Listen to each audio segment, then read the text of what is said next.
minha galera irada do meu coração. Vamos começar nossa aula aí sobre a Venezuela, uma aula muito importante para você detonar aí no vestibular, uma temática aí que vem ganhando força. É uma aula aí de atualidades para você. A gente preparou, cercou e para você estar atento e chegar na prova e detonar e sair na frente aí de todos os seus concorrentes, beleza? Bom, para falar da Venezuela, a gente botou primeiro aqui o que chama atenção, tiramos de alguns sites aí, principalmente uma plataforma chamada UOL Notícias, todas essas aqui foram tiradas lá, a gente recortou apenas algumas frases. Venezuela é o país com maior reserva de petróleo do mundo, é uma atualidade importante, isso vai ser mais ou menos divulgado entre 2012 e 2013 pela OPEP, Organização dos Países Exportadores de Petróleo, após a descoberta de petróleo numa reserva chamada Bacia de Orinoco,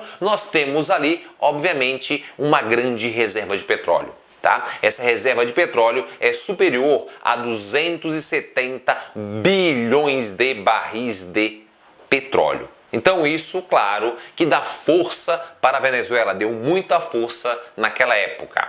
Bom, uma outra notícia a gente tem, com a inflação bilionária, causa econômica da Venezuela parece não ter fim. Então a Venezuela está com uma superinflação. Eu vou explicar detalhadamente para você como é que chegou isso. Lembra que a inflação é o aumento generalizado dos preços. Essa inflação ela bateu lá acima de 2.000%. Alguns já estão mostrando dados aí alarmantes, a previsão de números bem superiores a esse. Beleza? Depois nós temos produção de petróleo na Venezuela cai pela metade. Então a Venezuela, mesmo tendo a maior reserva de petróleo no mundo, a produção dela, que já foi mais de 3,5 milhões de barris por dia, na atualidade está menos da metade, aproximadamente 1,5 milhões de barris por dia. Não esqueça que um barril de petróleo tem cerca de 159 litros. Outro fator importante, inchaço no setor público venezuelano. O inchaço no setor público venezuelano é uma grande crítica da oposição do governo, que fala que onerou muito o governo, muito a empresa, dificultando assim a boa gestão. E por último, a inflação, como eu falei, chega a 2.000%. Então a inflação lá é algo absurdo. Lembra que a inflação é gerada principalmente pela falta do produto. E a gente vai entender já hoje o que gerou essa inflação, o que gerou essa falta do produto. Para a gente entender a Venezuela, a gente vai aprofundar para você. Primeiro, vamos falar as características. A Venezuela é um país andino. Lembra que a América é dividida em países platinos, são os países que têm a bacia do Prata em seu território, fora o Brasil, que é um país continental, daí a gente chama de Paraguai, Argentina e Uruguai. Nós temos a América das Guianas, que são os países que têm um planalto das Guianas, que é a Guiana Francesa e o Suriname. E o que vai sobrar ali é país andino, que tem a Cordilheira dos Andes. Desde a Venezuela, Colômbia, Peru, Bolívia, Chile, Equador, são os países andinos. E a Venezuela é um país andino, que ela tem fronteira com a Colômbia, com o Brasil e com a Guiana. Beleza, galera?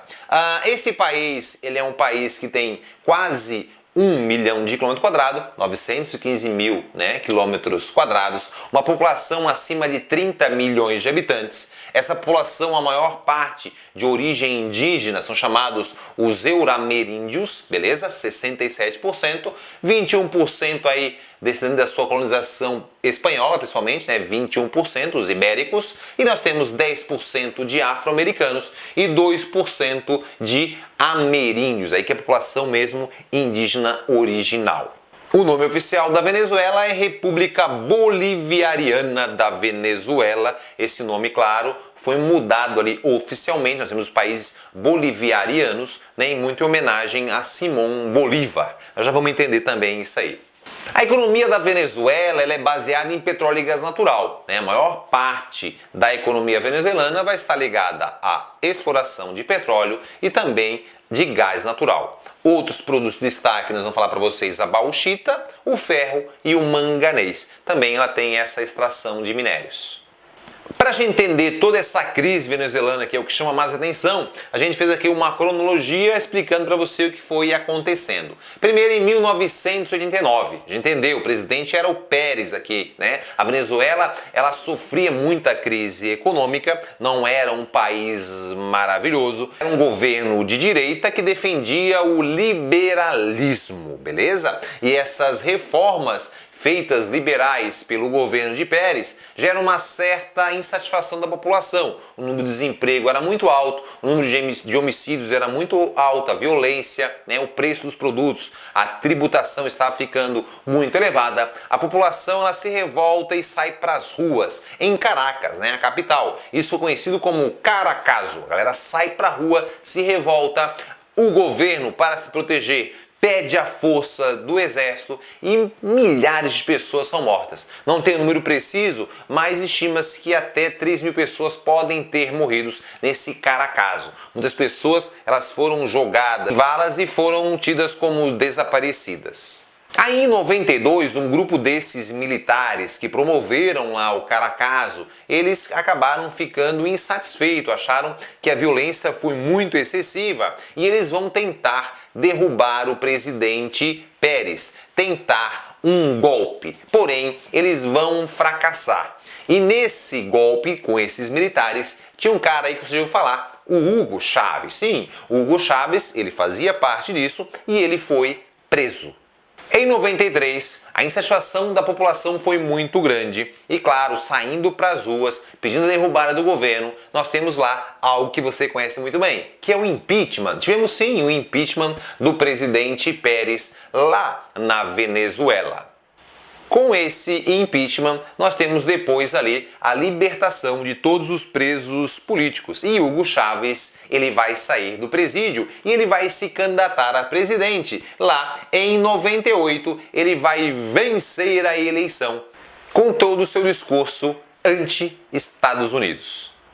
Então, algo que a gente tem que estar muito atento aí para as provas que podem aparecer são dois termos importantes relacionados aí a Hugo Chávez. Dois termos criados aí por ele, o chavismo e o bolivarianismo. Dois termos muito importantes. Primeiro, o chavismo a gente não vai esquecer, né, que todo, assim como todo governo ditador, ele vai construindo uma imagem para o povo, né, uma imagem anti-estadunidense. Ele defendia isso. Então era o quê? Era o socialismo do século XXI, que as empresas deveriam ser do povo, a riqueza produzida devia ficar para o povo, para o Estado. Então, quando falar de chavismo para você, ele defendia a estatização. E quando a gente falar de bolivarianismo, vamos só recordar esse termo bolivarianismo está associado a Simão Bolívar, né, que foi muito importante para aquela região, né, que ele lutou contra toda a dominação espanhola. Então, ele é assim muito respeitado, toda a história de Simão Bolívar, beleza? Tanto é que o nome da Venezuela, né, oficial, é República Bolivariana. Beleza? Então fique atento a isso. Então, o que ele defendia? Ele defendia o favorecimento ao povo de origem venezuelana, de origem ameríndia, contra o favorecimento ao estrangeiro, seja dos Estados Unidos ou a população de origem espanhola. Basicamente era isso. Continuando aí o chavismo, vamos falar para você, em 99 ele vai lá e faz um referendo e muda aí, né, a Constituição, fazendo várias reformas. Em 2000, ele conquista ali a reeleição com 56% do voto. E nessa reeleição ele já faz inúmeras mudanças aí, né, seguindo ali o bolivarianismo, que seria estatizando terras e também várias empresas. Em 2002, Chávez ele recebe um golpe, ele é retirado do poder, mas isso dura pouco tempo, dura apenas 3 dias. Logo após, eles conseguem recolocar Chávez no poder. Em 2004 é feito um referendo para tirar Chávez do poder, mas não deu muito certo. Em 2006 ele conquista sua terceira reeleição, com 64% dos votos. Aí já começa a ser ventilado a questão da manipulação aí na eleição. Em 2012, a quarta eleição, com 55% dos votos. E ele não vai usufruir muito disso, que em 2013 ele morre de câncer. O seu vice-presidente, todo protegido dele, assume, o Nicolás Maduro. Durante o governo de Chávez, a gente tem que falar de alguns pontos positivos também. Claro, tivemos muita ditadura, muita opressão, perseguição aos opositores, tudo isso aí sim já é comprovado. Porém, temos falado das coisas positivas. Bom, a economia venezuelana, ela vinha, uma economia ali muito baixa, com uma produção de riqueza, e quando ele pega lá o governo em 2000, o PIB era 97 bilhões, e ele vai lá, quase largar lá o poder em 370 bilhões de dólares. Claro que isso aí muito associado à extração do petróleo. Outro aspecto positivo foi o aumento da expectativa de vida, que ele deixou lá, superior a 74 anos. Isso também é muito positivo no governo de Chávez.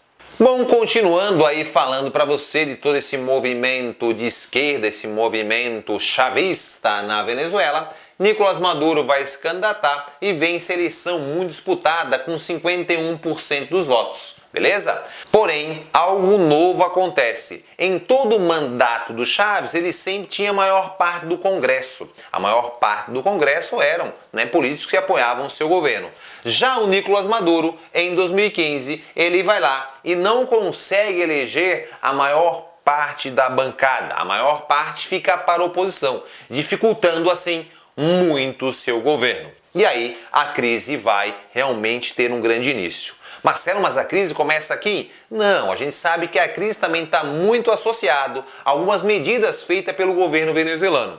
O governo venezuelano jogou todas as fichas na extração de petróleo e gás, aonde o barril de petróleo estava muito alto, e quando o barril do petróleo cai pela metade, não teve lá um investimento, toda aquela riqueza, aquele dinheiro gerado na produção industrial, e assim, obviamente, é um dos fatores da crise atual. Esse investimento direcionado, focado no gás e no petróleo para exportar e não investir na indústria de base, a indústria nacional, a indústria de produção de bens de consumo, vai gerar aí uma dependência muito forte da Venezuela com o mercado externo.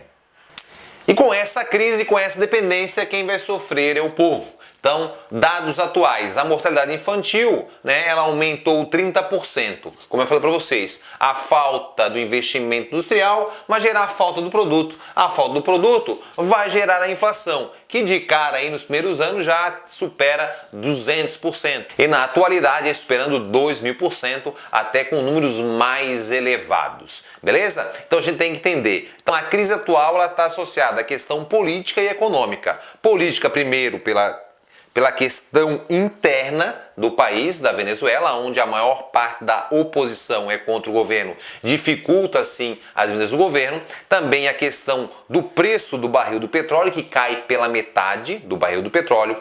Também não esqueça do aumento do funcionalismo público, onerando assim muito o governo. Por exemplo, a empresa de petróleo, que ela mais que triplicou o número dos seus funcionários, e a produção de petróleo caiu lá para 1/3 da produção. Então a gente tem que estar muito atento a essa atual crise. Obviamente tem uma pressão também externa muito grande. Assim, tendo muito petróleo, ela desperta o interesse dos Estados Unidos e outras grandes nações. O governo atual, como é totalmente anti-Estados Unidos, ele não vai seguir a cartilha dos Estados Unidos. Então os embargos comerciais, a dificuldade da entrada de produto e também a não produção de produtos dentro da Venezuela vão gerar sim essa superinflação. E essa superinflação vai gerar ali um aumento na mortalidade infantil, um aumento na criminalidade, um aumento aí na questão dos homicídios e consequentemente uma fuga em massa da população, gerando aí um grande fluxo de refugiados, principalmente para o Brasil. Bom, galera, essa foi a nossa atualidades da Venezuela. Tentamos cercar para vocês aí essa questão política, essa questão econômica, um pouquinho do contexto histórico, para você estar por dentro aí na prova e detonar e conseguir a sua vaga. Beijo no seu coração, espero você na nossa próxima aula.